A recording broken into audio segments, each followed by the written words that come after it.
अगर कोई बच्चा मुंह खोल करके सोता है यानी सोते समय नाक से सांस ना लेकर के मुंह से सांस लेता है, या बच्चे को लंबे समय से बार बार नज़ला जुकाम हो जाता है, या बच्चे की लंबे समय से नाक बह रही है, तो ऐसे में बच्चे की नाक के पीछे एडेनॉइड नाम का मांस बढ़ा होने की संभावना हो सकती है।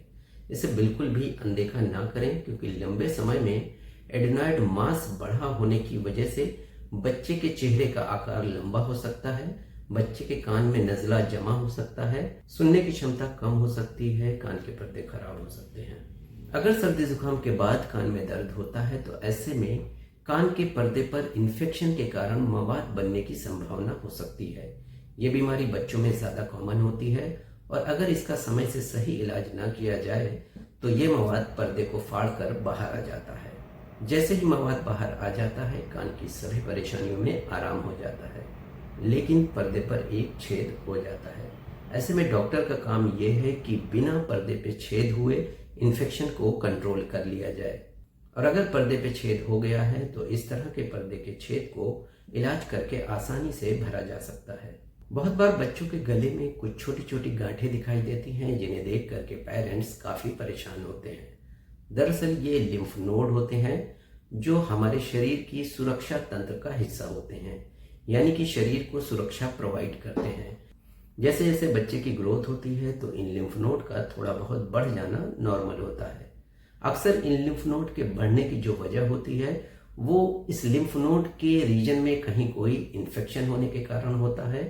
अक्सर इनके बढ़ने की कोई बड़ी वजह या बड़ी बीमारी नहीं होती है, लेकिन कुछ बड़ी बीमारियों में भी ये लिम्फ नोड बढ़ सकते हैं।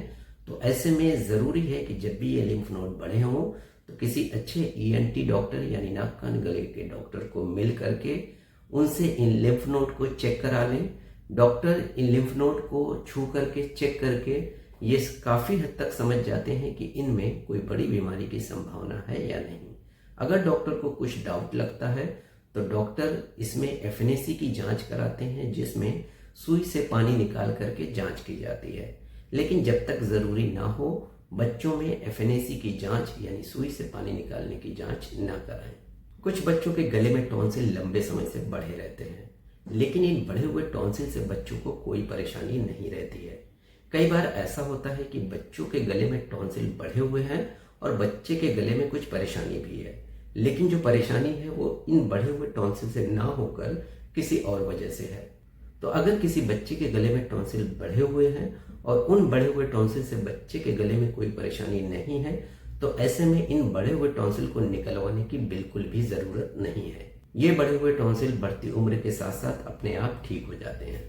अगर कोई छोटा बच्चा समय से बोलना नहीं सीख पा रहा है तो ऐसे में जो सबसे साधारण कारण है वो है बच्चे का कम सुनना या ना सुनना। क्योंकि बोलने के लिए सुनना ज़रूरी है, इसीलिए जो लोग जन्म से पूरी तरह से बहरे होते हैं वो गूंगे भी होते हैं।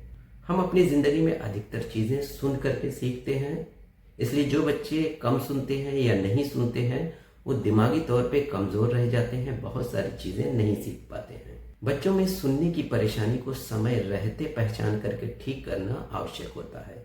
अगर कोई बच्चा 5 साल की उम्र तक कोई चीज़ ठीक से ना सुने तो ऐसे में दिमाग का वो हिस्सा जो सुनने का काम करता है वो किसी और काम में लग जाता है। ऐसे बच्चों में जब 5 साल के बाद सुनने की क्षमता को ठीक किया जाता है तो दिमाग का वो हिस्सा आवाज़ों को ठीक से नहीं पकड़ पाता है, और बच्चे में सुनाई देने के बाद भी वो बाकी बच्चों की तरह आवाज़ों को नहीं समझ पाता है। अक्सर बच्चे के घर वाले बच्चों में सुनने की कमी को देर से पकड़ पाते हैं, क्योंकि वो बच्चों से या तो इशारे में बात करते हैं जिसे बच्चा आसानी से समझ जाता है, या फिर कुकर की सीटी, कोई घंटी या किसी बर्तन के गिरने की आवाज़ पे बच्चे के रिस्पांस को बच्चे की सुनने की क्षमता से जोड़ते हैं। और ये दोनों ही तरीके बच्चे में सुनने की क्षमता को नापने के लिए फिट नहीं है। इसलिए ध्यान रखें कि अगर कोई बच्चा समय से बोलना शुरू ना करे तो ऐसे में अपने नज़दीकी नाक कान गले वाले डॉक्टर को ज़रूर मिलें।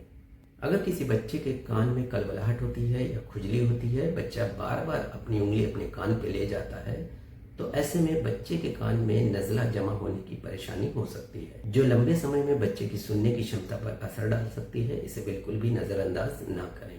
अगर खेलते समय बच्चे की जीभ कट जाए और खून ना रुक रहा हो, क्योंकि जीभ में खून की सप्लाई ज़्यादा होती है। इस वजह से कई बार काफ़ी देर तक जीभ से खून बहता रहता है।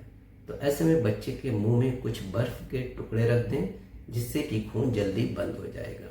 अगर किसी बच्चे की नाक से खून आ रहा हो तो ऐसे में 2 उंगली और अंगूठे के बीच में बच्चे की नाक को कुछ इस तरह से, ये जो नाक की हड्डी होती है वहां तक दबा दें। दोनों नाक को 5 से 7 मिनट के लिए लगातार दबा के रखें। नाक दबाने पर बच्चे के मुंह से खून आएगा, उसे बच्चा मुंह खोलकर थूकता रहे और मुंह से सांस लेता रहे। अधिकतर बच्चों में इससे नाक का खून रुक जाता है। 7 मिनट के बाद नाक को धीरे धीरे छोड़ें। अगर इसके बाद भी नाक से खून ना रुके तो कुछ बर्फ के टुकड़े रुमाल में लेकर के नाक के ऊपर सिकाई कर दें, तो इससे नाक का खून आसानी से रुक जाता है। तो ये कुछ बातें हैं बच्चों में नाक कान गले की परेशानियों से संबंधित। आज के लिए इतना ही, मिलते हैं नेक्स्ट वीडियो में एक और टॉपिक के साथ। Thank you.